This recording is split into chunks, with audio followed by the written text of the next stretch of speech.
Strange things are afoot at the Circle K. That kid is back on the escalator again. Ain't gonna hurt. Here's my boomstick! Game over, man. It's game over. Welcome to the Bargain Bin. He is your host, Ben Mason. And he is your co-host, Sandra Luketic. And today we're talking 2013's Coherence. We assume if you're listening to this episode, you've already seen the movie. Woo! Sandra. Do we want to thank our friend Tim from Knights and Nerds for picking this movie? Yeah, thanks. Thanks a lot, buddy. Definitely was blindsided by this one. It is a dense movie, I feel. Oh, yeah. I don't know if I can think of a better word for it. Like, honestly, I know we say it every time. If you haven't, already seen this movie, maybe you should go watch it. Or, in Ben's way of saying, we assume you've already watched this movie. But I feel you really need to watch this one before you join us in talking about it, because it is dense. I would recommend watching it multiple times, because I'm not sure I'm going to be able to catch everything going through this. My notes normally take up 6 pages. This is 16. Oh, jeez. I guess there's really... when you're staring down the barrel of a loaded 16 pages, I guess the only thing you can really do is start. All right, so let's get right into the plot. We start off with Emily, driving to a dinner party, talking on the phone with her boyfriend Kevin, who is with their friend Hugh, also en route to the party. The call starts to break up, and eventually the connection is lost, and out of nowhere, Emily's phone screen cracks. Towards the end of the conversation, I couldn't exactly make out what he was saying, but it feels like it was supposed to be important to the plot. I don't know if not being able to hear it was actually part of the plot device, or if my ears are just shot. Yeah, see, this is where you already start to... So there's no way to talk about this without spoilers, because I have to grasp at things that happen later. Oh yeah, for sure. But it feels like this is her driving through that dark area, even though the power hasn't gone out yet. Because I have a feeling that, right from the start, these aren't all the people that know each other. I would agree with that. Not at this point, but very soon. I feel like the phone cracking was her transitioning through it, and I only got that later when watching the movie. Because the first time, I didn't even think there was anything out of the ordinary until a half an hour. And I gotta say, it feels dense. It's only an 88-minute movie. Yeah, it's because you have to watch it 4 times.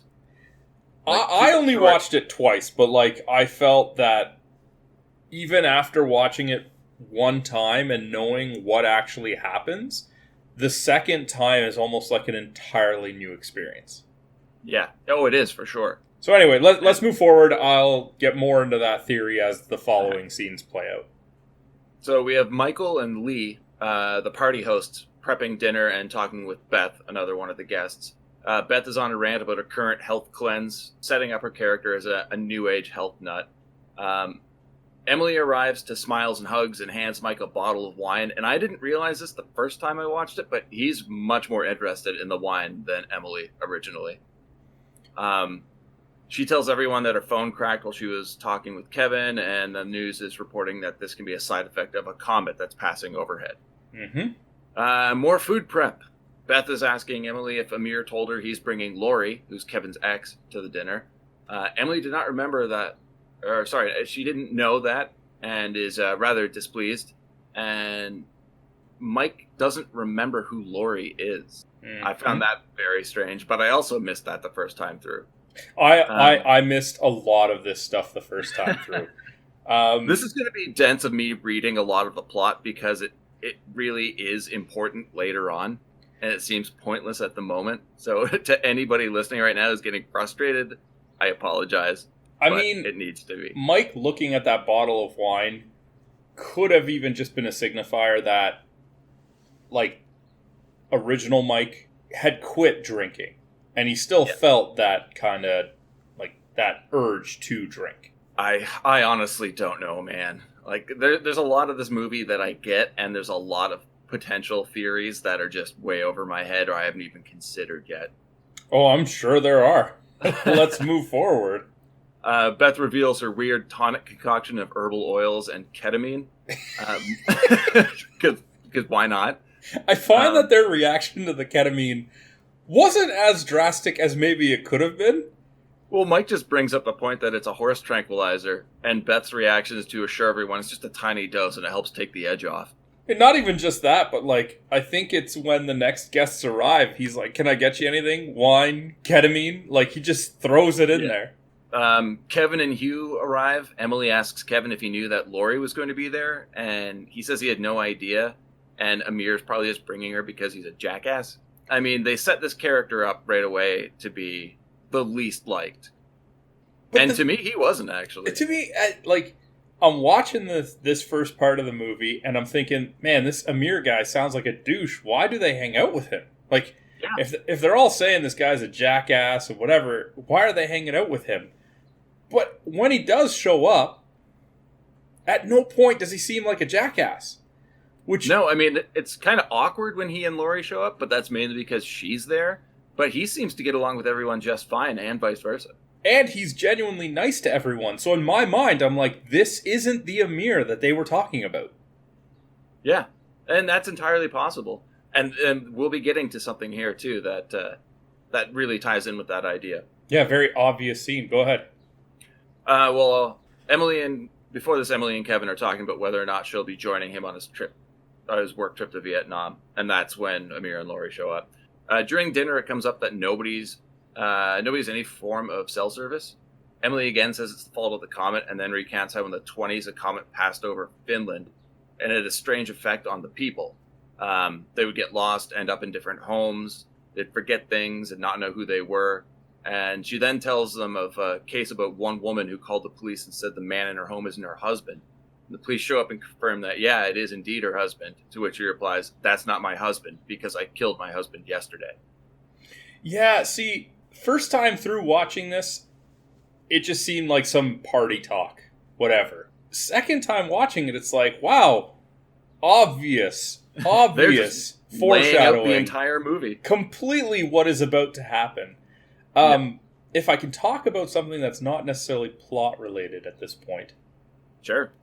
Up until maybe even a couple scenes from now, but primarily during these early scenes where they're prepping dinner and getting ready for people to show up, I found there was too many quick cuts to like a glass of wine and camera pans, and it's like, why is it so disjointed? Because the story itself is incredibly disjointed. No, I get that, but I mean, like they're standing there talking, and then it cuts to a glass to pan up to them talking. It's like, why are there all these separations and cuts for no reason at all? If you want to really get into it, you could say that each cut is just a different group of the same people, a different reality having that dinner. See, but even though at this point, I don't think that they're the same people, and there's another big one coming up in a minute. Yeah. Their conversation is coherent from the cuts. So even if they're different people, their conversation's not changing. To say that the camera cuts are to a different group would mean that they're having the same conversation, which maybe is meant to highlight the fact that it's not until the comet goes overhead that things really split. But then why would it be different people walking into the same house? Like, it's very contradictory of that theory. Well, I think it's not until the first group leaves their house where the paths start to diverge. I disagree, but keep going, and I'll tell you why. Sure. Oh, I know why. You've covered it, and I think there's so many theories, man. I mean, I'm sorry. I think the next one, which if I'm not mistaken, is the one with Laurie. Yeah, but there's actually something right before that, too. Okay, do the thing before that, then. Yeah. Well, the continuing comet talk, Lee talks about how her sister played Haley's Comet in a play and points to a photo of her. And it's off camera, but Amir just says he never knew that she had a sister. Yeah, that's one of the big ones. Yeah. Beth walks over to it and is unimpressed about putting the photo next to what she calls a dead door, and that disrupts the feng shui. And that's where you're supposed to put a photo of someone with whom you have unresolved issues. Now, this is where we're getting into what I think you were pointing out. Well, where, I mean, the Amir comment makes sense because he came with Laurie. Yeah. And while they're still eating, Mike calls Laurie Laura, asking what she's up to these days. She tells him about her current work, and he again confuses her with someone else, asking if she's still doing that Spanish yoga thing. Mm-hmm. She also seems not to know Mike, asking him what he does, and when he tells her that he's an actor and was on a show, Roswell, she says she loves the show but doesn't remember him being on it. Exactly. That was the big one for me. Like, the other ones make sense too, right? Mike not knowing where she works, Amir saying, I didn't know you had a sister, but a lot of those comments kind of happen in passing. They make a big focus on her, not just saying I've seen the show, but saying, like, I love the show. I've seen it all. Yeah, and him being a lead. And then, like her thinking, well, maybe I missed a cameo, but he's like, I'm a lead. Right? Like, I was in every episode. So, like, they're clearly, there's something there. There's something there. Oh, definitely. Continuing in with Laura asking Emily what she's been doing. And Emily recounts how she was creating a dance performance, but they brought in one of the world's best dancers and put Emily as an understudy. She said she learned from it because she took too long deciding if she wanted the understudy position and lost it, only to find out that the new understudy ended up doing the performance. And Laurie tells her that the understudy is the only dancer she actually knows, and basically she stole Emily's life. I thought that was more foreshadowing right there. Yeah. We're not that far into this movie yet. No. This is ridiculous.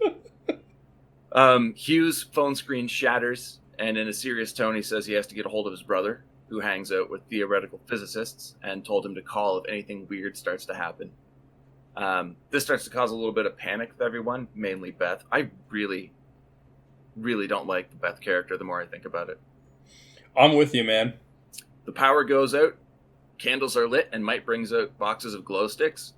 Everyone gets their own blue glow stick, and Mike steps outside to see what's up. I found it really weird that there is no like yellow glow sticks. There's only like blue, green, and red. And I thought yellow was one of the most popular or most prominent colors. Well, you would think it would be the brighter fluorescent colors. Yeah. But I mean, it's a good thing that he just stocks glow sticks. Yeah, by the box. By the box! And not just by the box. Multiple boxes. Just in case, the mood should strike him to grab a red one today. Yeah. Apparently the whole neighborhood's out of power, except for a house 2 blocks up the road. Everyone goes outside to see the comet. And when they re-enter the house, they notice that a wine glass on the dinner table is broken, but nobody saw it get knocked over. So this is where we start to see that the house they just returned to is not the house they originally left. Mm-hmm. And I mean, again, I get that they're probably entering a house that they didn't leave. But they're also very questioning of the glass. Yeah. But, I mean, multiple of them had cell phones just break. Yeah, exactly. In my mind... it's entirely possible for the glass to have just shattered if phone screens are breaking left and right. Yeah, in my mind, I'd be like, let's move any glass objects that could just shatter out of the way. Oh, that mirror on the wall? I'm not going to stand in front of that. Yeah, let's get the glass away from the food. What do you guys say? But it just feels like they're questioning the wrong thing. It's like, oh, why did that glass break? Why'd your phone break? And why aren't you just asking what other things could break that maybe we should get out of the way of? All right. Beth is freaked out, like normally in this movie, as to why the house is the only one with power. Mike says they probably have a generator. In fact, he thinks he might have one too. I find that really strange. He didn't know what he actually has. Okay. Hey. He has to use his vital memory to remember they have glow sticks. You're not going to remember a random purchase like a generator, okay? You got to import... It's such a throwaway item. I understand forgetting that. You gotta remember the important stuff. Hugh says he's thinking of going over to see if their phones are working. His brother said that if anything weird starts to happen, they should all stay inside. He should contact him. Amir decides to go too. Mike tells them to bring their glow sticks so they can identify their bodies. Is it just me, or do they seem a little oddly concerned at this point? Oh, they're very, very concerned. Like, okay, I get, alright, glass is breaking, that's a concern. But all of the friends are trying to talk them out of it. In my mind, I'm like, yeah, there's another house on, let's go use their phone. Yeah, it sounds like a good idea, you should go do that. Yeah, it's only 2 blocks away, like we can see them just fine. Yep.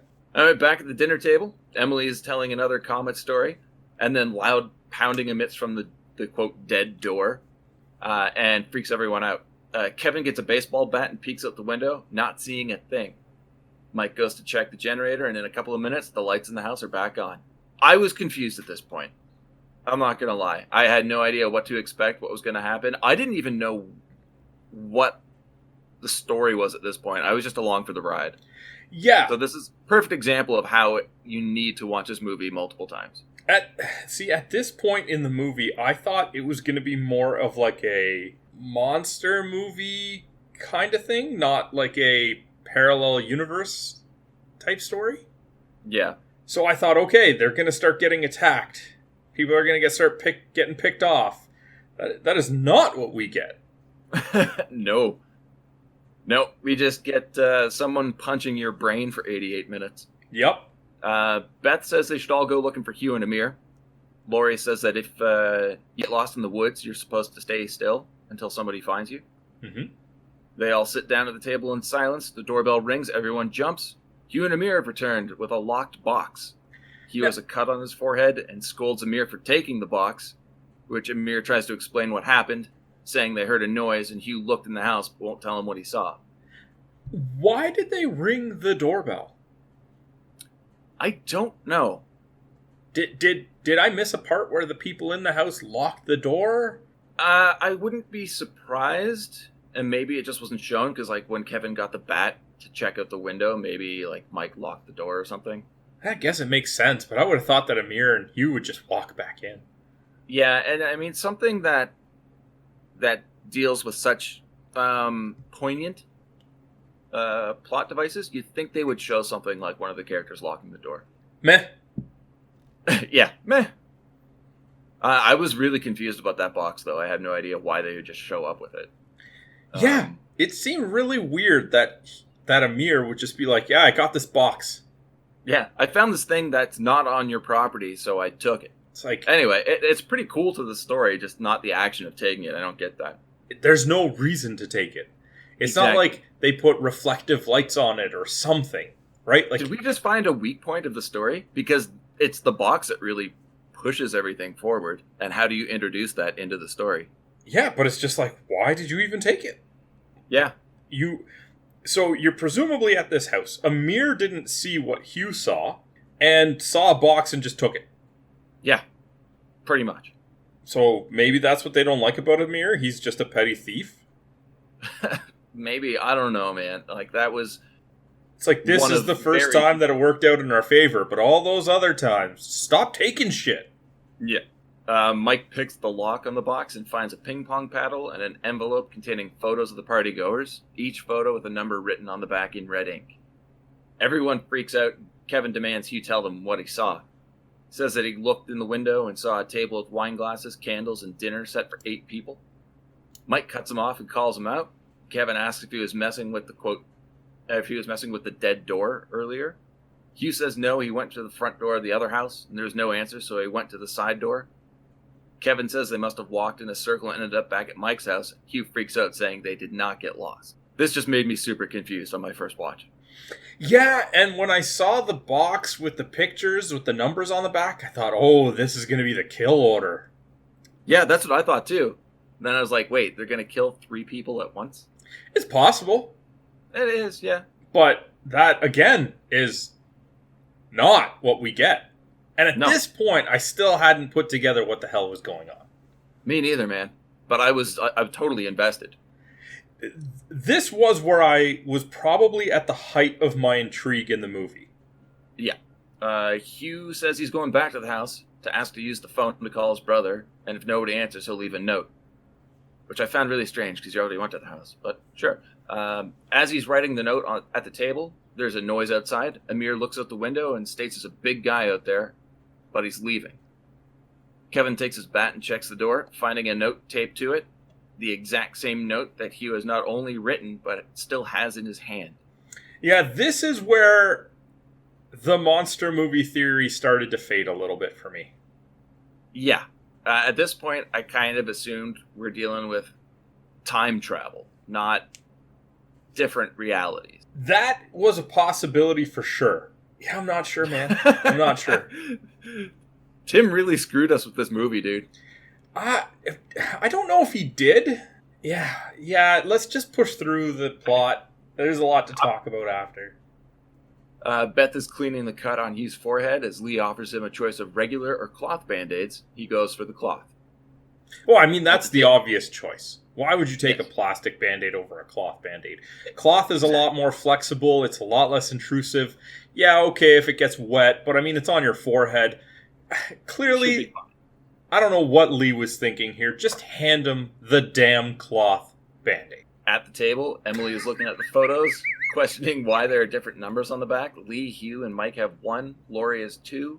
Beth and Emily have 4. Amir has 5. Kevin has 6. Nobody has 3. Nobody has 3. They try to figure out what the photos are from and what the numbers have to do with them. Amir points out that his photo must have been taken that night because the shirt he's wearing in the photo is one that he just purchased earlier that day. But no one's taken his picture that night. See, that was a part where I was also still very intrigued. Yeah, me too. Especially when they try and match up where the photo was taken. And it feels like it's coming from the dead door. Yeah, in Mike's living room. And this is when Emily notices that the numbers written on the back of the photos is actually in her handwriting. So I'm completely confused at this point. So confused.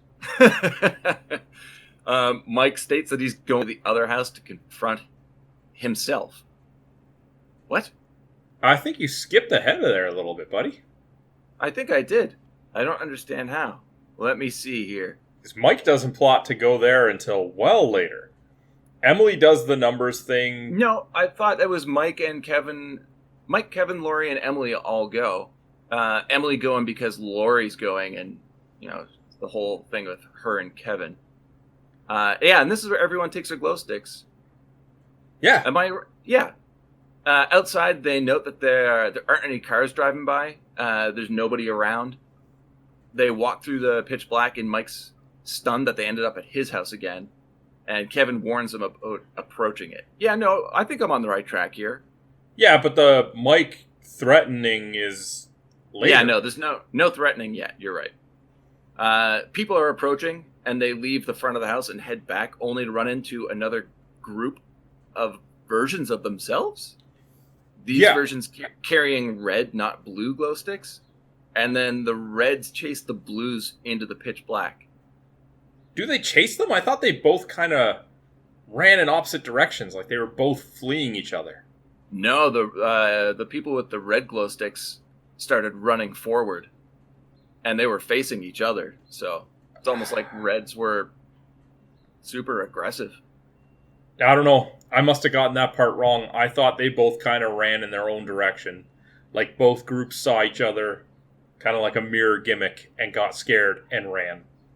I thought they ran towards the reds, but again, like you could argue pretty much either way at this point because they'd all run into the pitch black again anyway, end up somewhere else, which we will get to. Yep. Oh, God. All right. Back at what we can assume to be the blue house, they've explained what happened, and Beth refuses to believe them. Amir tries to get Mike to restate what just happened, because he's kind of confused here, understandably. When Mike explains the different glow sticks, Amir tries to correct Mike, saying he has red glow stick before cutting himself off. Did you catch that part? I did not, no. Yeah. It's like he doesn't actually say red glow stick, but when you go back and rewatch it, he's like just about to correct Mike and then mutes himself because he probably the realization that something ain't right. Something is up. Emily says there's a weird zone that's darker than everywhere else outside. And Amir and Hugh acknowledge that, saying they also went through it earlier, both looking at the open box of blue glow sticks and the closed boxes of red and green. Super confused at this point. Again, man, I really did have to watch this movie twice before everything really sunk in. But having watched it more than once now, how did they end up back at that house? What do you mean? So, they clearly explain there's more than 2 realities. Yeah. So how did they come back to the house that just happened to have the original Mike and Hugh and the same 2 people there? Like, why didn't they come back to a house that had 8 people there? Or where Hugh and Amir didn't leave? Like, they came back to apparently the same situation here. Yeah, I don't know, man. Like, you could argue that it's just poor writing at this point, or convenient writing. Well, I think the fact of the matter is that they made it so confusing that I don't even think they could keep up with it, necessarily. But if or you're that they always have an excuse. Yeah, if you're following the like infinite realities theory, which we see later in the movie with M just going all over the place, right?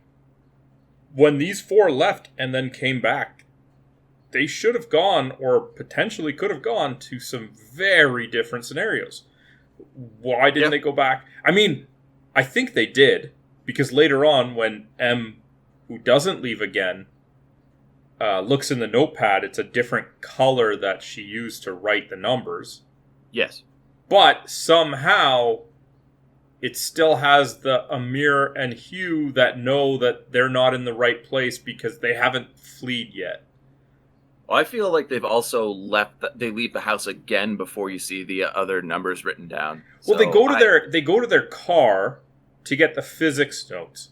But based on what they've described, that's not as far as the really dark spot, which is where apparently things get messed up. Yeah, I think that's a flaw in the writing, because it seems like almost every time somebody leaves the house, they end up in a different reality. But they do use the dark patch, the pitch black area, as like the... It's the gateway, but it's not consistent, which I find... Yes. Makes it very confusing. It's like when you're trying to watch a movie like this, you know, like, remember when we did the review for The Thing, you know, there's different theories on when people got turned. Mm-hmm. It's hard to draw that dotted line in this one when the consistency of that zone being used or not is not there.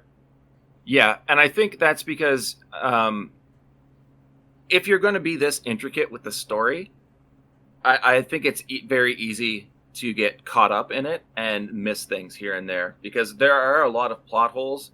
But I think they're going to, like, if you try to like call the writers out on anything, they'll just make something up on the spot that you can't argue.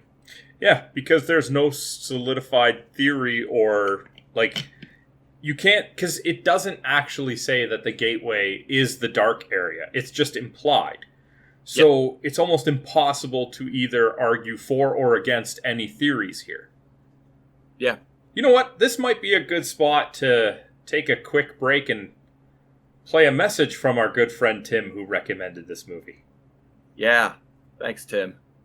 Knights and Nerds is not just an actual play D&D podcast with an original campaign being played by a group of friends who tolerate each other. It's also a podcast where I, the Dungeon Master, talk about how I'm adapting to the choices the players make, as well as revealing to you, the audience, the complex story and deadly twists that I have in store for my players. Find us on iTunes, Google Play, Stitcher, Spotify, or at knightsandnerds.com. And we're back. All right. Yeah. During that break, I think I figured out the whole thing. Sure. There is no answer. Yeah. I'll go with that just because it's the easiest. Yep. So this is where it's just Hugh goes to the car to get the physics lecture notes, right? Yeah, Emily asks if anybody has a book on comets, and Mike sarcastically lists what he has and states he's an actor. Why would he have that? Amir and Hugh are whispering to each other off to the side. We're not told what's being said, so you know that's going to come up later. Beth says that there's a book in their car that Hugh's brother left that might deal with that. Hugh has never heard about this book, but he and Kevin go to the car to get it. Yeah, so this part I found kind of funny because, man, it's convenient, one, that he had that book that he didn't know about because it's the book from, I guess, a different house's Hugh. But it's a good thing that that book happened to be one on physics lectures and this entire theory. Well, the weird thing is the book had nothing to do with what was happening. It was the notes that were inside of it. Yeah. It's a good thing that his brother that day didn't decide to stash his grocery list in there. Yeah. There's one thing coming up here where it's revealed that Lee has been asleep for a while. Yeah. That I'm sure is important to the plot somehow that I've completely missed. Do you have any idea? Yes. Does it tie her to that one house for longer? Well, it does tie her because she's never left the house. But it's also, they talk about it later on, where in the other house they saw, because at the time they still think it's just the two, that it was actually Beth that was sleeping and not Lee. And as Beth was the one that told them about the book in the car, that's where they would be one step ahead. This is later in the movie when they decide, not too much later, but when they decide to go and smash the window of the other Hugh's car and steal the book so that they can't come to that same theory. Okay. God, this movie. Yep. All right. Kevin and Hugh return with an envelope. Hugh opens it and reads the title of the book, which is Gravitation, an Introduction to Current Research. Completely useless.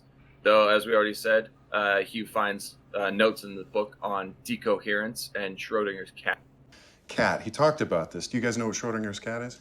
I'm allergic.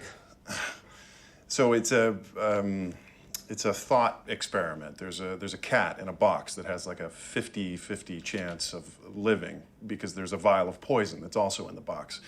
So regular physics would say that it's one or the other, that the cat is either alive or dead. But Brian would argue that quantum physics says that both realities exist simultaneously, and it's only when you open the box that they collapse into a single event, right? So listen to this. This is what he's written. There is another theory that two states continue to exist separate and decoherent from each other, each creating a new branch of reality based on the two outcomes. Quantum decoherence ensures that the different outcomes have no interaction with each other. So Mike's now worried that the realities will collapse upon one another when the comet passes. Amir thinks that maybe they'll remain separate once it passes and everyone will be fine, which is a really comforting thought, but obviously we know that's not going to happen. Mm-hmm. Emily asks why others would try and contact them with the box and photos then. It's stated that maybe they're the ones who started it, and when they went to the House of the Lights, Amir states that the box most likely wasn't meant for them, which kind of confused me. It might also just be the way I wrote these notes. No, it was very confusing. Like, I think what they were trying to say is that Amir thought that the box was left in the lawn for them. That's why he took it.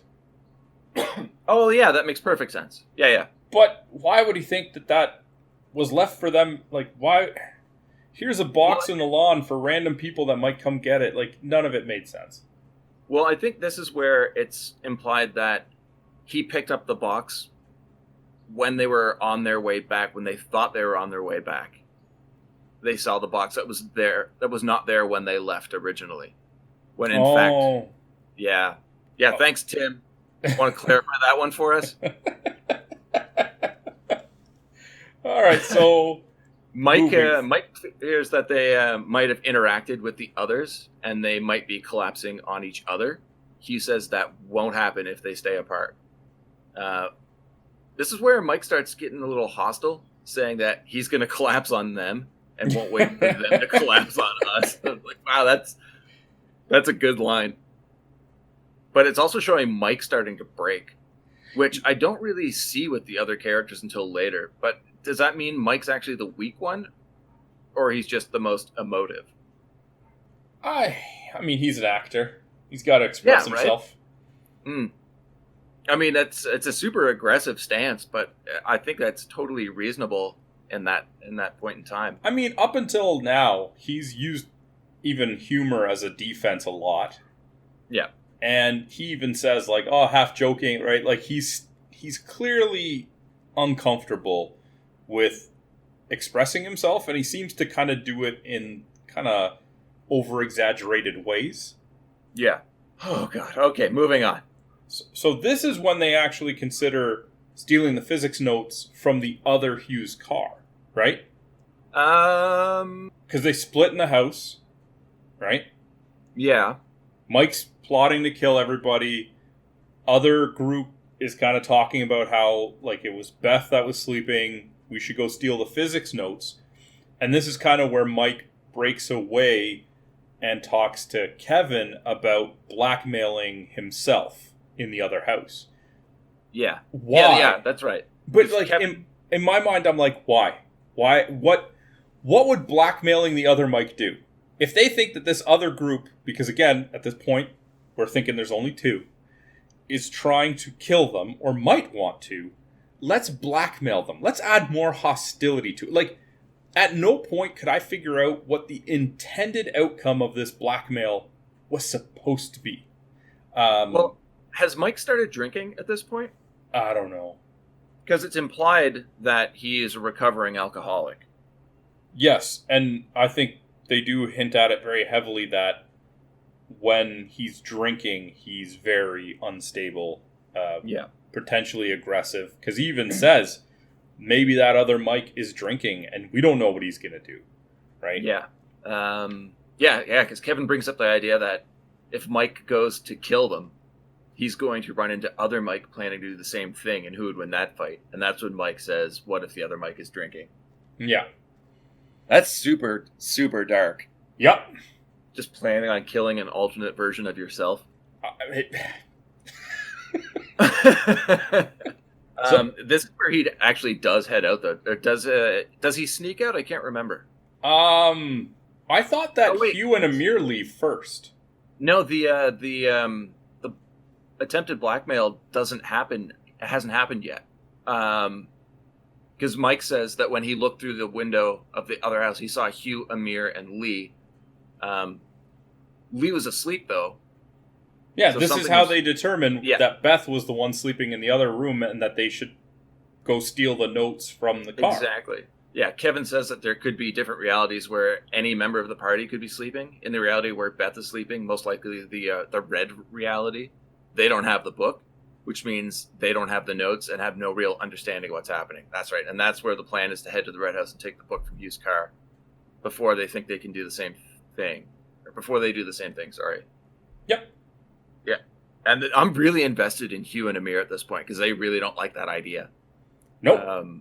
I think this is actually where we see them reveal that they have red glow sticks. And then they take very soon. And then they take the box and leave. Yeah.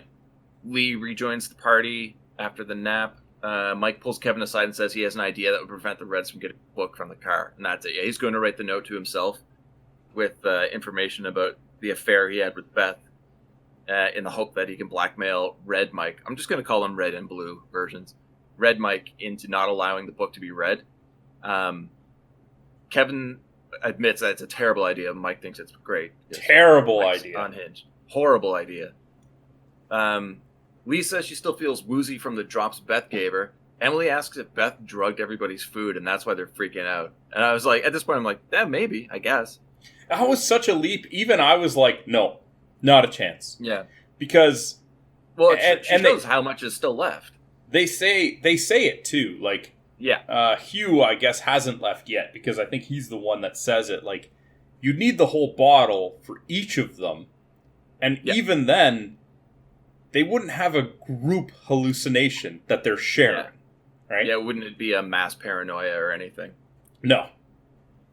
And there's a part here right after that discussion that I don't know if it's ever really addressed, but they show it, so it's got to have some purpose, right? It's when everybody backs off, but Emily and Kevin whisper something to each other. No idea. Because they show them whispering. You can't make out what's being said, and then it just cuts to another scene. Now, this other scene I caught the first time I watched it, and it just ruined my brain. Okay. It's when Emily overhears Beth and Lee in the kitchen have a conversation about a plant that Lee got at a thrift store. Yes, Because that's the same conversation from when Emily arrived at the party earlier in the night. Yes, and it's a different store that they mentioned too. Yeah. So at this point, I don't know who's from what reality or what's going on, but I'm totally in. I mean, but that... You didn't like that? No, that was great. I definitely did, but it shows that they're not in the original house, which, right, like, you mentioned that it could have potentially been... Pardon? I think everybody's shuffled at this point. Well, yeah, because you had mentioned that it might have been when they went out to get the notes, but it must have been when they went and saw their other selves, because that would mean that Lee and Beth, who hadn't left, even though one was the other that was napping, whatever, hadn't had that conversation earlier in the night in the original home. But that also questions why they happened to come back to the exact house that the red Amir and Hugh had gotten to. Because the red Hugh and Amir would have shown up to the house that was in the original shot where Lee and Beth had never left. And they had the conversation when they were preparing for people to show up that mentioned that plant. When the group came back from the two that saw each other in the face-off, they're now apparently in a different house because Lee and Beth had not had that conversation previously and are having it now. But we're supposed to believe that the red Hugh and Amir are still in this house continuing the timeline from when they showed up to the original house incorrectly. Which doesn't make sense. That's what I'm saying. There's no consistency. Unless we're to believe that that's a second set of red Amir and Hugh. However, the box that they have at this moment is still the one with the paddle. So it's supposed to be red Amir and do you see what I'm saying here? Oh yeah, it's contrived and problematic. Yep. Because it's right after that scene where we do see that it is like the Hugh and Amir that have the red glow sticks. Yep. And I think that it would have been more impactful if they had a different color. If at that point they had the third color, for example. Yeah. Because they point out that the box of red glow sticks hasn't even been opened. Yep. And they decide to get the book and get the hell out.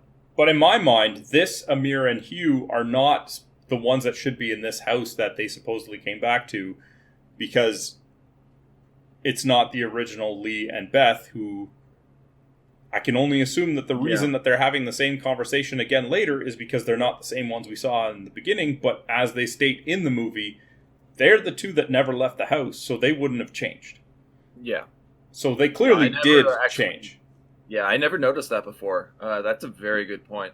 And makes me want to go deeper into it or just drop it altogether. I don't think you can. See, that's the problem, is because when I'm watching it, as I've mentioned, the consistency's not there, as well as the probability of which... The big issue for me is which Amir and Hugh... Because they're able to control where they come back so much easier, right? Yeah, it seems like they're the ones who can really navigate everything, where everybody else just gets shuffled. Yep. And that doesn't make sense, but at the same time, they wouldn't have shuffled when the other four left the house, because they would have still been in the house with Lee and Beth. So, right? So, anyway, let's just keep going with the plot here. All right. Mike walks in, tells Kevin that he went to the other house to leave the note, and when he was there, he saw the book still in Red Hugh's car. Confusion arises when Mike thinks he's been gone for 45 minutes, and Kevin says it's only been 5 since they were just talking with him in the kitchen. Yep. That was a good spot there. It was good. But no, this isn't the house with the ping pong paddle, because this is when Red Hugh and Red Amir sneak out with the book, the box of photos, and the oven mitt. So this is a completely different house. Oh, I didn't catch the oven mitt. Yeah. Okay. Damn it, Tim. Yeah, no, they don't even really focus on it much. You just see Amir grab it with one hand and put it in the box with the photos. Okay. Okay, this is where, whatever reality we're in now, Mike starts drinking. Yep.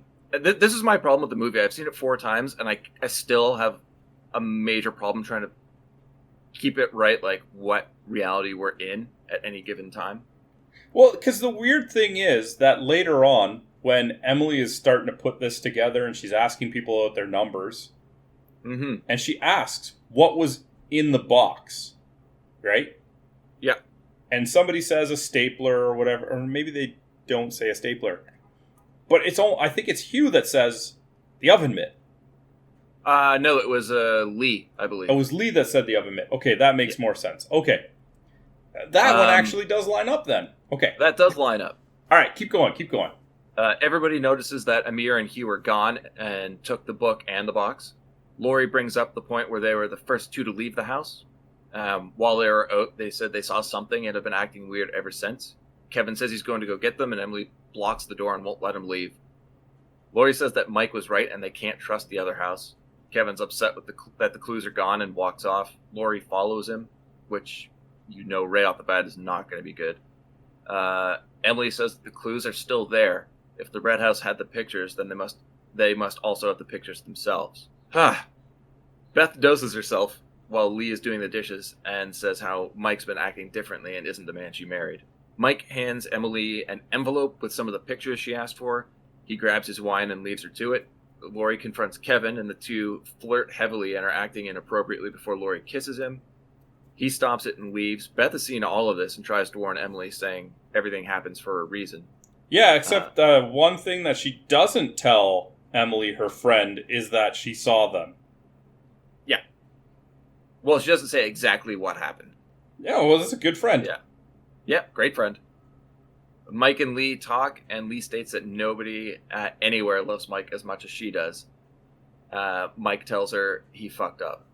Now, this is where I was kind of confused, too, because if he was saying just a previous scene that he's been acting differently and isn't the man she married, and now is saying that nobody anywhere loves him as much as she does, that seems kind of conflicting.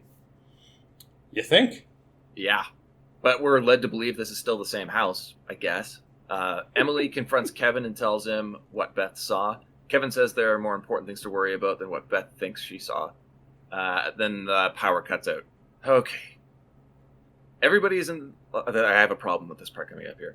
Okay. Everybody is lighting candles in the living room, and when they hear what sounds like somebody breaking into a car... Everybody's lighting candles in the living room when they hear what sounds like someone breaking into a car out front. Kevin says he's going to investigate, and everybody decides to go with him. They all take flashlights. But nobody seems to notice there's electricity outside. Like, there are street lights on, and the outside lights on Mike's house are working, but the power's supposedly out. I didn't catch that. Yeah, so now is this a different house where his power didn't go out again? I don't know. Is this an editing problem? I don't know. Is this intentional? I have no idea. Like, I don't. Come on, man. Push through. Okay, all right. Whew. A window has been smashed out of Hugh's SUV. They decide that everybody should go check their own cars. Emily goes to hers and opens the glove box, taking out a ring and putting it on her finger. Kevin knocks on the window and asks if everything's okay. She says she was just getting the ring, and it was the ring that he got for her at a fair. And then asks if everything's okay with the whole Laurie thing. Kevin assures her that everything is fine, and the two hug. Emily asks if they took anything out of Hugh's car, and Kevin's looking at her confused. This is where I was kind of following things because of the lighting, where Kevin is lit with a really warm glow and Emily with a cold blue glow. Yeah, and they kind of realize it as well, because they look at each other and then back away. Yeah, Emily realizes something's up and slowly. I think Kevin does too.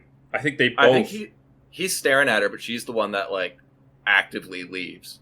Oh, I think so anyway. Fair, but I thought just the look on his face was also oh yeah. I thought they both realized we're not talking to the person we think we're talking to. Yeah. Because when Emily goes back into that house, which I thought was the blue house, but now I have no fucking clue. There she walks in on a conversation between Kevin and Mike, but she was just talking to Kevin outside, so which Kevin is this? What house did she walk into? What Kevin was she talking to? See, I think at this point, they're still wanting us to believe, at least from a viewership standpoint, that that's the original Kevin and the guy outside was not the real one. Yeah, because this Kevin inside asks her where she was. Yeah. But everybody went outside to check their cars, so she walked back into a completely different house now for sure. Yes. But like I'm saying, just from a viewership standpoint, I think that they want us to think that there's only two houses, because at this point, there's nothing that has really happened yet to suggest there's more than two houses. Correct. So they all went to go check at the cars. They went back to the house, but she was detained talking to fake Kevin. So when she came back, there's the group that she thought, oh, they just went back in because I was talking, like I was, a minute behind. But they very well could be a completely different house now because she's separated from the group and who knows where she is.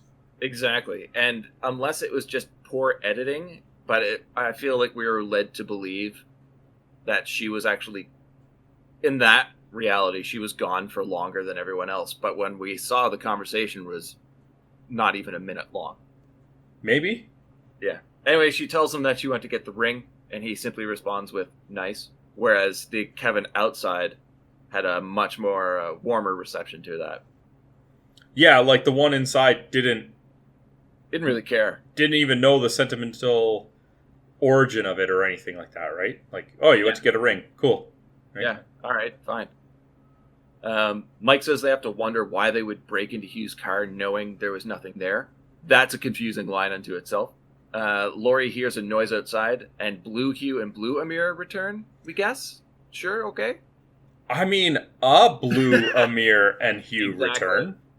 Hugh says they went to the other house and looked in and saw everyone else there, and he fell and hit his head.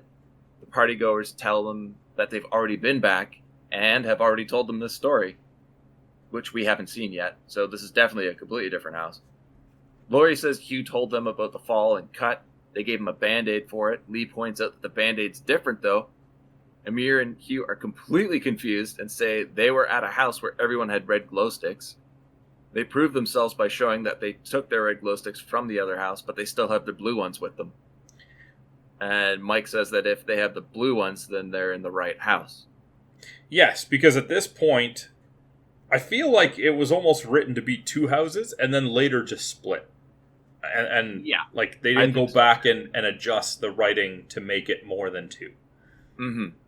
Or did that intentionally? When this comes up, I felt like I was looking way too much into things when I didn't need to, and that I was back on track. But no, that wasn't the case. Mike asks them what other Mike is like. Hugh says that the other Mike is worried about him, which I thought was kind of an interesting line. Well, yeah, because this Mike was talking about going and killing Mike. Killing him, exactly. Or maybe not this one, because we don't know what house Emily just walked back into. No idea. None. But Emily asks if they were the ones to leave the note. But Hugh says no, they never got out with the note and ended up with two notes. But now I'm even more confused. So that Blue Hugh did leave with a note, but after the other note showed up. So there are multiple houses at this point. And I think this is what you were talking about with the writing, where they're just starting to just expand into more than two realities. Or two houses. Because maybe this is the original Amir and Hugh. I'd have to go back and see what their answers are to a bunch of the stuff, like the numbers and things. But now, this blue house has two notes, and the red house has two notes, so the note's been written 4 times. So we know there's at least 4 realities happening now. Yes, and we know that this isn't the original Hugh because when she's asking people what number they had originally, right? Yeah. He says 3. Yeah. Well, this is where Laurie says before they do anything else, they have to figure out how to mark their own house. Yes. I love this part because it just explains everything previously in the movie. And I'm like, this is okay. I love when writers do this and they tie everything back only to undo it again. But it's decided they have to do something random. So they get dice from a Yahtzee game, and everybody rolls one, and the number is written on the back of a photo of each of them and put in a box. They all realize that's what the other house did earlier. Thus, the red timeline is ahead of the blue timeline. Mm-hmm. Going through the pictures to put in the box, it's noted that there aren't any of Amir, and we're right back to the beginning. Kevin takes a picture of him, and Amir states that isn't the same one from the other box, so that Amir is aware that this has happened before. Further showing the paths are changing. Emily says that since they're the blue house, they should use a blue pen on the pictures. And this is where the numbers are different, where Lee and Beth have 6, Hugh has 3, Mike has 4, Emily has 2, and we don't find out about Laurie, Amir, or Kevin, I don't think. It's not relevant. I mean... It's not at this point. I thought it was. I was paying way too much attention at this point. Because this is where she also goes back to look at the notepad where she wrote the numbers down the first time. Mm-hmm. That she did in red, if I'm not mistaken, and now she opens the notepad and it's in green. Yeah, and that happens after Amir brings up the whole MFA thing, the multi-factor identificator, to put in the box. So Hugh suggests a candle, Amir says a book, and Lee says the oven mitt. Like, the oven mitt's already happened too. Yeah. They decide on using a coaster this time. That way they can check the box before they enter the house and know they're at the right house if they open it and the coaster's there. Lee asks how different those numbers are from the other numbers she saw. This is where Emily opens the notebook, and the numbers are written in green. So yeah, this is where it diverges even more. So this is where Emily, who I assume is the one that we're following the original of. I believe so, yeah. I think she's the only one that we're following the original of. Yeah. Sees that she's not back in the blue house because it's in green, and she's asking people, like, and they made it a point that in when she was in the blue house, nobody had a 3. They even say that line verbally. Nobody had a 3. Mm-hmm. And she asks Hugh, like, do you remember the number that was on your picture originally? And he says 3. Yeah, well, in this one, Beth and Emily are 3. Yep. So yeah, asking Hugh and seeing that he's a 5, but he thinks he's a 3, everybody is shuffled. He's doing calculations on his phone to see what the randomized possibilities are, and there's 5,038,848 possible outcomes for the dice rolls. Good lord. All right. Emily compares the red numbers with the green number. Okay, we've been over that. Lee asks Emily if everything's okay with the numbers. Okay, we've covered this too. Oh yeah, you just covered like a paragraph of my writing. Sorry, man. That's okay. But this, I'm just going to try and explain after they state their numbers. Emily shows Mike the differences that she's noticed. Beth and Lee are from that house originally because they never left it, but everyone else there isn't from that house, pointing out that this Lee is not Mike's wife. Mike is drunk and starts laughing to himself, obviously on the verge of a breakdown. Hugh and Amir are from a third house because Hugh's phone isn't cracked like it is earlier in the night. Emily has a theory that everybody who walks through the pitch black zone is basically walking through a roulette wheel and ends up arriving at a different house. And then you need to figure out how to get back to the respective houses before the comet passes, because once that happens, it might be stuck wherever they are. Mm-hmm. Yeah. Mike says it's pointless because if it really is like a roulette wheel, then there's no guarantee they'll ever end up at the right house. He believes they should stay where they are because they're pretty much stuck there anyway. Yeah. This is when there's a knock at the door. Kevin checks it out. A note's been slipped under the door. Mike freaks out knowing exactly what it is. Hugh picks it up and reads, "Mike, my friend, book plus Beth equals Trinidad Club. Don't let it happen, whatever it takes, buddy." And demands to know exactly what that means. Kevin tries to cover up from it by saying it's nothing, but Hugh reminds him their Mike didn't deliver it. So what is it? The truth comes out, and Hugh is furious. Beth's nose starts bleeding, which I thought was a weird inclusion. Random. Yeah. Kevin tells everyone else that what Mike was thinking when he wrote the note. Hugh demands to know who else knew about the affair, and goes into a rage when he finds out that everybody else knew what happened except for him. Mike tries to reason with him that this isn't their house, it's Beth and Lee's house, but Hugh is not having it. Mike demands that Hugh shows everyone his phone and asks if it's broken. He complies and shows it isn't broken, and then everyone's confused. Some think it may have always been broken, and some don't. Mike asks what he remembers that randomized item was in the first box. Hugh says it was a stapler. Lee says no, it was an oven mitt. Emily says it was the ping pong paddle, so we know we're still with our original Emily. Wait, Lee said it was an oven mitt? Yeah. But when they were thinking of what to put in their box, she suggests an oven mitt. Yeah. So, again, I don't know if that's the same one. Mike says that his was a napkin. Now, everybody knows how fucked up everything is. Mike's trying to explain that almost none of these people belong together. Hugh says in the reality he's from, his friend didn't sleep with his wife. And this I don't understand. Like, this is Mike being an asshole. He just says this whole thing started tonight with the comet, which means in every possible reality, he actually has slept with his wife. I mean, it's pretty random that another reality happened to leave a blackmail note about them sleeping together because, yeah, I guess they would have had to in every reality for this to work out like this. Yeah. Hugh attacks Mike and knocks him on the floor. Everybody drags Hugh into another room and Lee goes to get ice. Emily helps Mike into a chair. He said he's made some choices, that he's the dead cat that's referenced earlier. There are dark versions of themselves out there, and maybe they're the dark version. Another Mike bursts through the door and kicks the shit out of the bloodied Mike, leaving him unconscious, which is great. Attacker Mike picks up his green glow stick and leaves.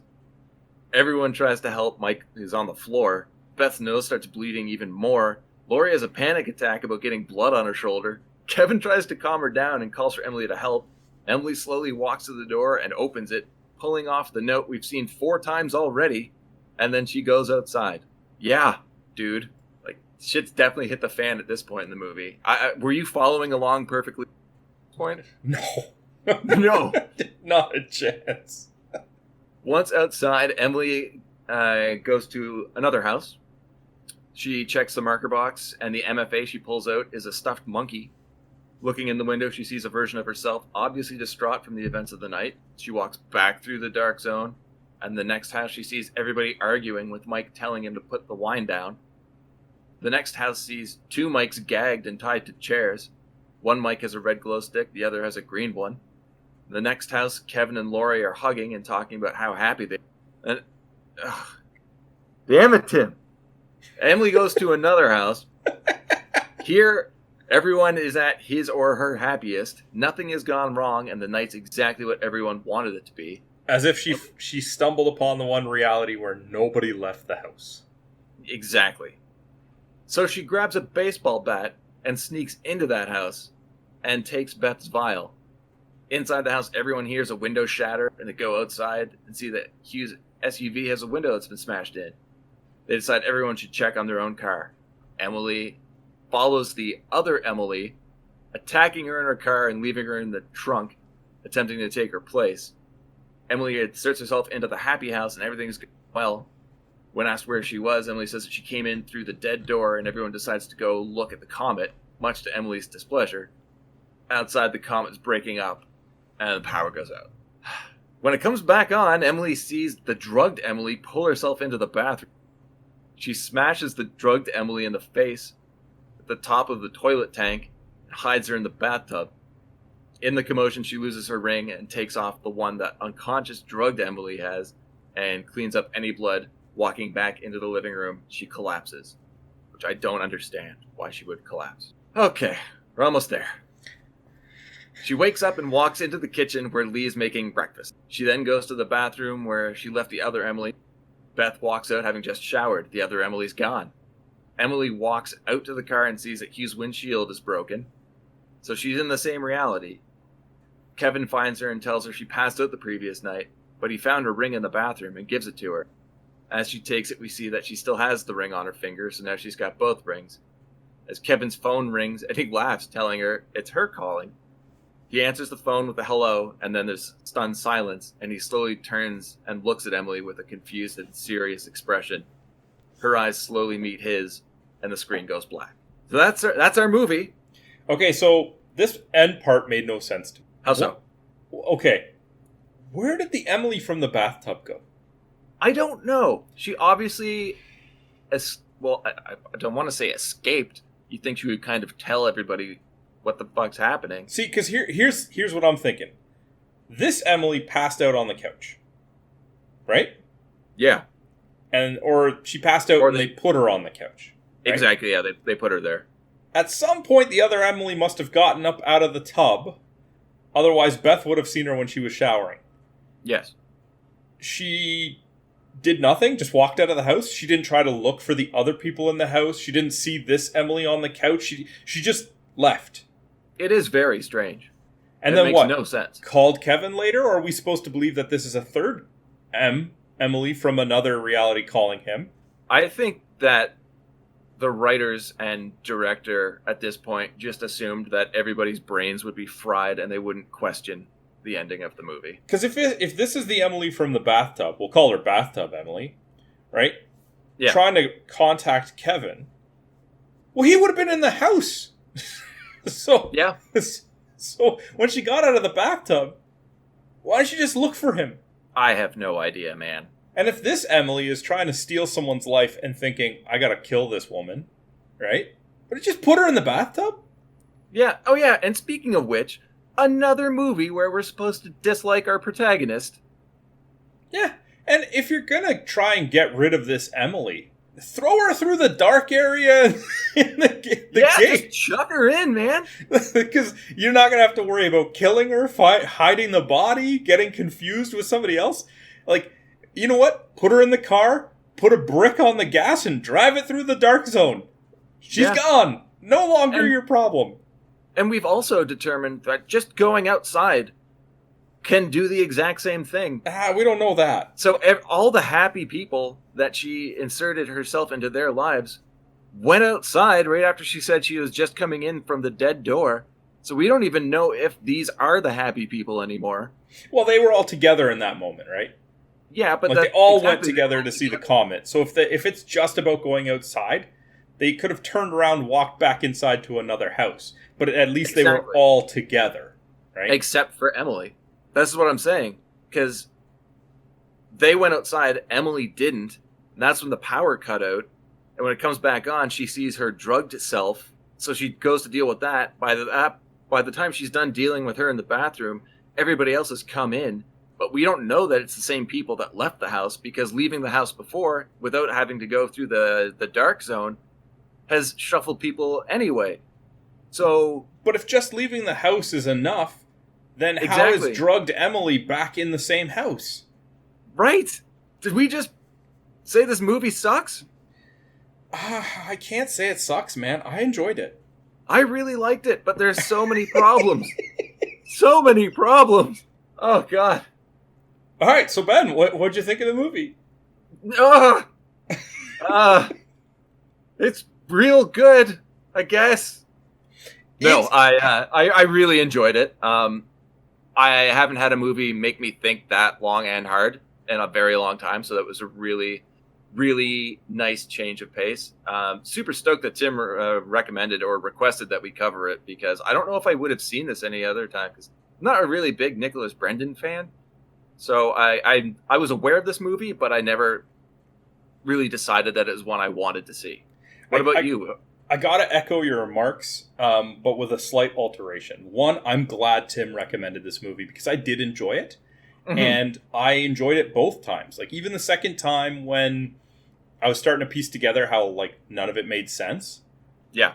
I still enjoyed the movie for what it was. And you said, like, there hasn't been a movie that made you think this much in a long time, but at the same time, the best way to enjoy this movie is to not think about it. Yes. Like, it's difficult to imagine yourself sitting there watching this and not trying to theorize and put together pieces of what's going on. But yeah, well, now imagine trying to sit there and watch a movie and take notes for a podcast and try and keep everything easily explained. Yeah, and that's another thing I agree with you. I enjoyed watching the movie, and I'm glad Tim recommended it from that standpoint. I'm not glad that he recommended it for a podcast, because, man, is it dense. It really is. And we already said it at the beginning of the episode, and I don't think there's any point in me saying it now, but I'm going to anyway. I'm sure anybody listening to this who hasn't seen the movie has no idea what the fuck we're talking about. Zero. If you've made it this far and you haven't seen the movie, go watch the fucking movie. Why Just watch the movie. If you're this far and you haven't seen the movie, go watch the movie just because you gotta be clearly curious about some of it. Or incredibly confused as to anything we've talked about. Which would make you maybe curious, I don't know. It's a recommend, yes? Oh, I definitely recommend this movie. I recommend this movie to anybody. Yeah, me too. Shall we give out some awards? Yeah, sure. Let's do some awards here. All right, so anybody listening in, this is the first time we're going to be introducing it. We're doing weekly awards for our movies. So we're going to start with worst performance. Nicholas Brendon. You're going to have to elaborate, sir. I like the Mike character, but I think Nicholas Brendon is probably the most talented of the actors cast in this movie, and I feel like he did the least amount with a rich character, and everybody else did quite a good job with what seemed to be pretty boring stereotypes. We're one award in, and I have to kind of disagree with you because Nicholas Brendon might have played the most dynamic character between the character we saw originally and the character that it ended with. We saw a character that he had to play an aggressive version of himself. He had to play a drinking version of himself. He had to play he had the most, I don't know what you want to say, but he had the most diversity in his character, and I think he performed it pretty well. And I mean, his twin brother did a good job as well. Yeah, with a completely different name. Yeah, I'm not getting into that, but I mean, because I didn't know he had a twin brother. And I just thought it was really, really good editing at one point. Which, I mean, the movie had very little special effects or editing. Mm-hmm. Mm-hmm. So I was surprised that they did that, but I guess if he had a real-life twin brother, that would make it easy to do. But hey, your worst performance is Nicholas Brendon, and you are entitled to that. Who do you think was the worst? I'm sticking with Elizabeth Grayson. Is it Grayson pronounced? Sure. Beth in the movie. Okay. I didn't like her performance. Sorry? Good call, actually, now that I think about it. I'm still sticking with Brendon, but... Well, it sounds like you're picking Brendon because of the expectations you had on him. That's entirely possible. And if he didn't live up to expectations, maybe that's a poor performance to you. To me, Beth was just the character that I liked the least. But I found nobody was really terrible in this movie. There was a couple of nominees for the best performance, which we'll get into after. But I thought that after that, everybody was kind of on a level playing field. Mm-hmm. Where Beth lost me for worst performance was the scene where they were accusing her of drugging everybody. Her attempt at a sense of panic really didn't sit well with me. It didn't come off as done genuinely well. And for that alone, I'm going to put her as the worst simply because of that one scene. Because I honestly do believe that the floor for the level of acting was pretty even across the board. Yeah. All right. So let's do the flip side then. What was your best performance? I think you're going to disagree with me on this one also. But I liked, I'm going to mispronounce his but Alex Manugian? Hey man, I'm not one to pronounce or to correct somebody's pronunciation. I have no idea.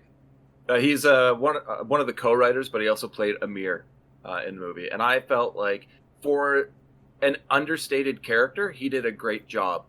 And I think I might be a little bit biased about this because having read into the movie a little background of it, how none of the actors actually had a script to work off of. They were given cue cards with the end goal for that scene they're supposed to arrive at. Other than that, it's completely improvised. But Alex, playing Amir, was there mainly to guide the conversations appropriately to get to that end result in the desired amount of time. Yeah, and while playing a character, and I think he did a great job. I read about that cue card thing as well, and for the scene where Kevin wanted to leave, apparently he just got a cue card that said try to leave the house, and Emily just got a cue card that said try to stop Kevin from leaving the house. So considering that that's the type of direction they were given, it is pretty impressive, and it does make sense that they would need somebody there to help guide it along. Yeah. Where you said I would disagree with you, I'm not sure why you think that, because he's not my choice for top performance, but when I said there was a couple of nominees in my mind, he was the one that I was back and forth on, with Hugo Armstrong playing Hugh. And I ultimately am picking Hugh as the best performance. Yeah, he's very strong. I don't know if I've seen him in anything before, but I thought that he brought a level of gravity to the situation that made it feel a lot more impactful to me than some of the responses. Like, if everybody's response to what was going on was kind of like Mike's kind of like joking defense type thing, I don't know if I would have felt as strongly about it.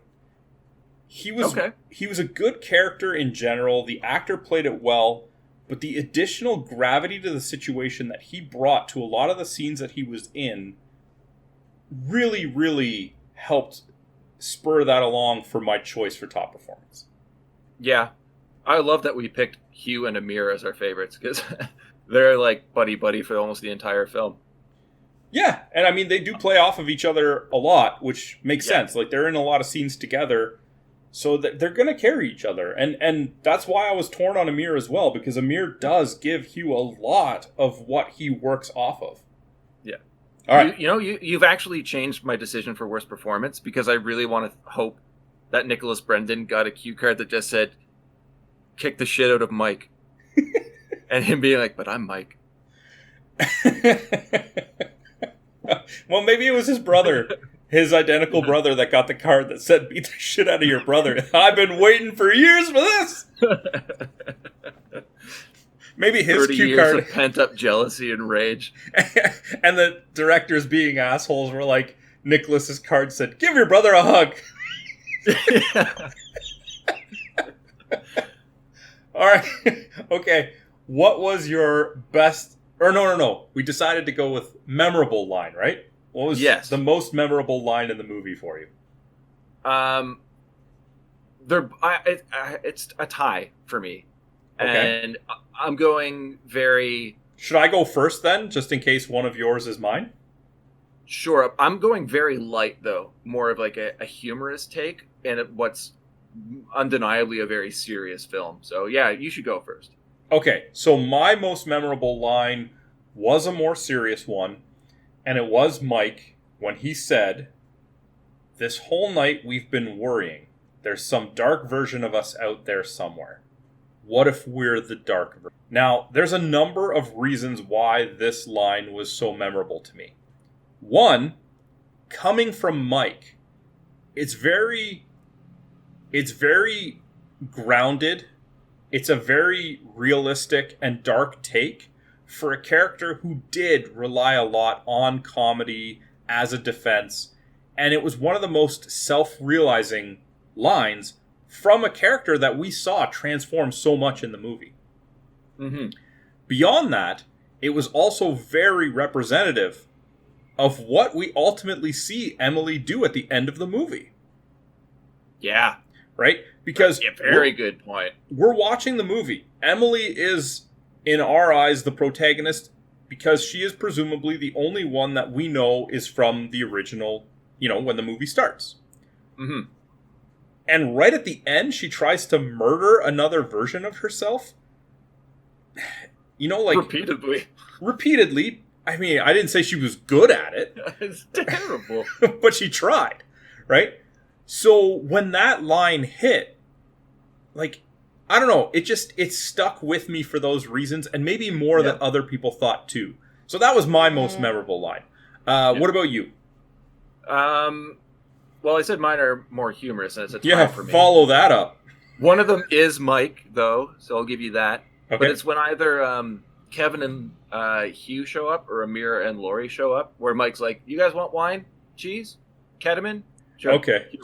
So I did reference that line earlier. Sorry for stealing your thunder on that one. No, that's okay. I think the one that tops for me, though, is an exchange between Emily and Amir. Just real quick, though, I can't disagree with you on that line because I remembered it to bring it up when we were talking about the plot, right? So Yeah. clearly Obviously it wasn't memorable. Yeah.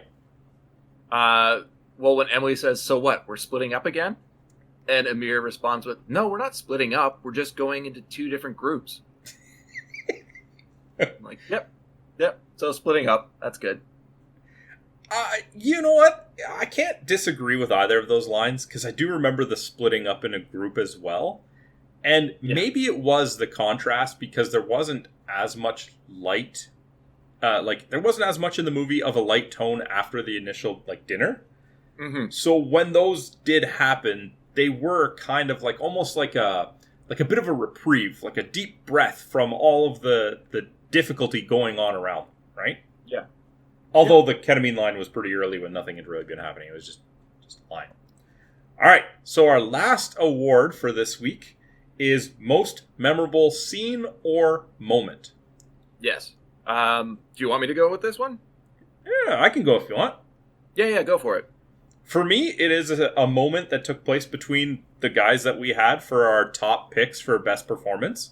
And it was the moment where Hugh and Amir pulled the red glow sticks out of their pockets and realized, maybe not realized in that moment, they probably realized previously, but showed to the audience that yes, they are from the wrong house. Yeah, and the visual acknowledgement. The visual acknowledgement. And the reason that this moment was so memorable to me is because they didn't say anything. Yeah, it was all conveyed with the look. The body language, the way that they pull, almost hesitate. It's almost like the two of them were even worried that they were going to pull the same glow stick out of their pockets, right? Yeah, yep. Even though they stuck together, there was so much in the body language, in the facial expressions of them, we need to get out of here, and just putting everything together, that scene was done fantastically. Or moment, if you want to call it that. I don't know if it was long enough to be called a scene, but then also, just right after that, they kind of almost, in a panic, grab the box and get out of there quietly, right? It was so well. I think it was the height of good acting in the movie. Yeah, it was a very, very good scene. And amazing acting from both of them, yeah. All right, so what about you? For me, it's the part where Emily is going from house to house.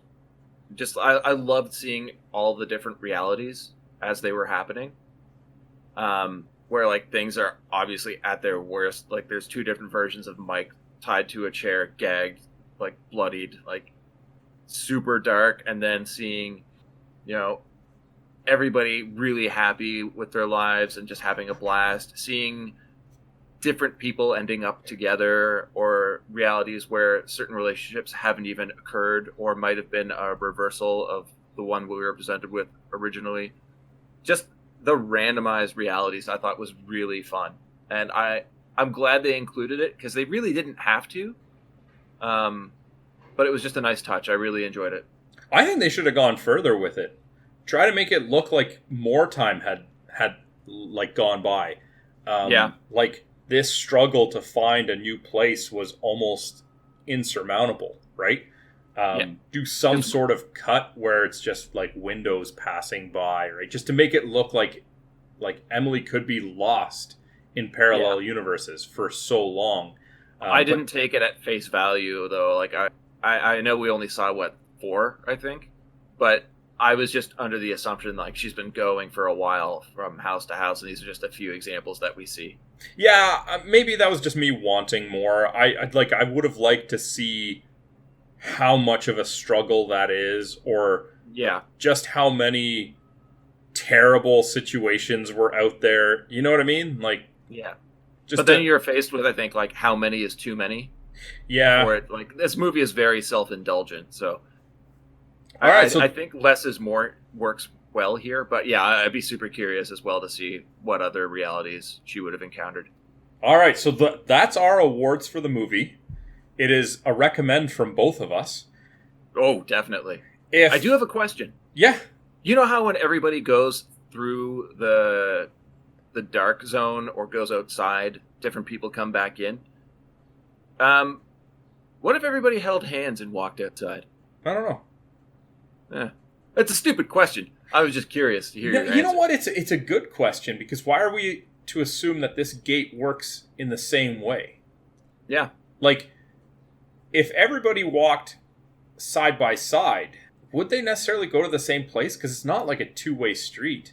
If it's just opening to random places, why wouldn't one person go one place, one person go another? Exactly. But at the same time, like, they clearly show some people together. Like, the red glow stick, Amir, and Hugh are clearly together, right? Maybe there's something going on with Amir and Hugh that we didn't. I think you're thinking way too much into it. I think that's a good place to call it, man. This was an endeavor. It was great. Really cheap movie that turned out amazingly well. Yeah, do you have any figures on it? Yeah. Well, it was estimated budget of around $50,000, and worldwide gross was almost 3 times that. So, I mean, for a low budget indie movie, it did very well. Even review wise, IMDb, it's got a 7.2. For Rotten Tomatoes, the critics gave it 88%, the audience gave it 81%. So yeah, I think it's pretty much universally enjoyed.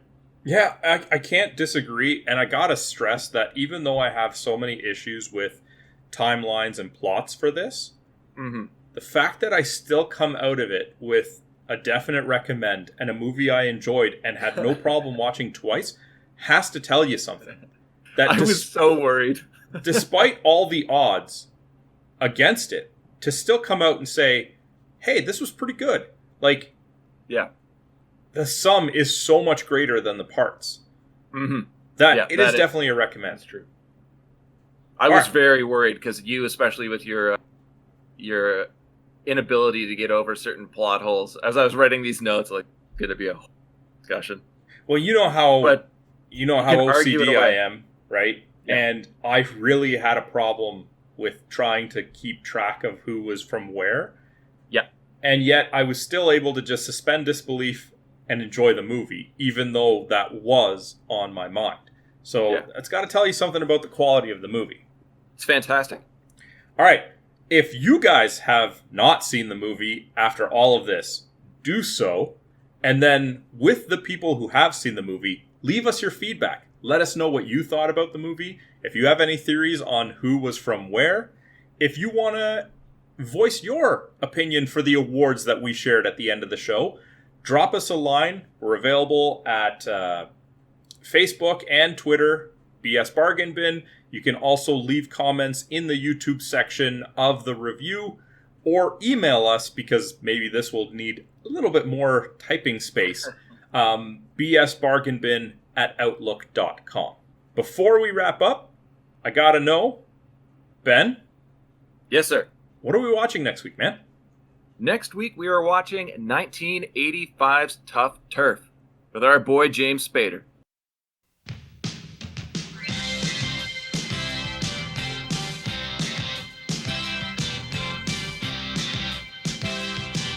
Meet Morgan Hiller. First day in a new school. You ready for it? I always. He's got an attitude. There's no bike riding on campus. Well, I was just sort of hoping I could take a quick ride through history. You mind taking those off? I'd like to see who I'm talking to. They've got a problem. Let go of me! Not until you tell me what your name is. He lives in two worlds. I'm sure Patty and Alan will vouch for us. Always behind enemy lines. You are not now, nor were you ever members of this club. Just when I thought we were going to be good friends. Tough Turf. They took your car. I don't own a car, man. He's a loner on a roll. An outsider on the edge. Caught between a dangerous loser. Give his bike back.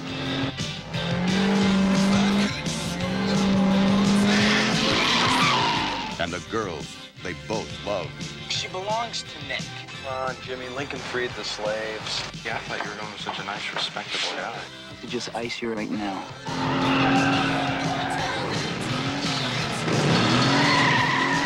They can't shut him down. Body heat on contact. And they can't cool him off. Oh. You! I figure if I wait long enough, maybe I can... Get lucky? Tough turf.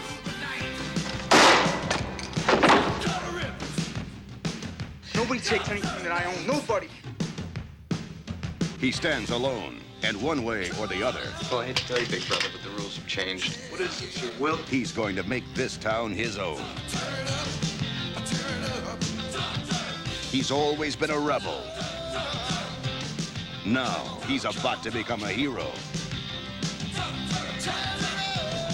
Tough Turf. Featuring music by Southside Johnny, Lena Lovitch, Marianne Faithfull, Jim Carroll, and Jack Mack and the Heart Attack.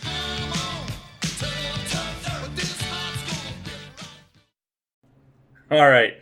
Until next time, have a good one, guys. All the best, guys.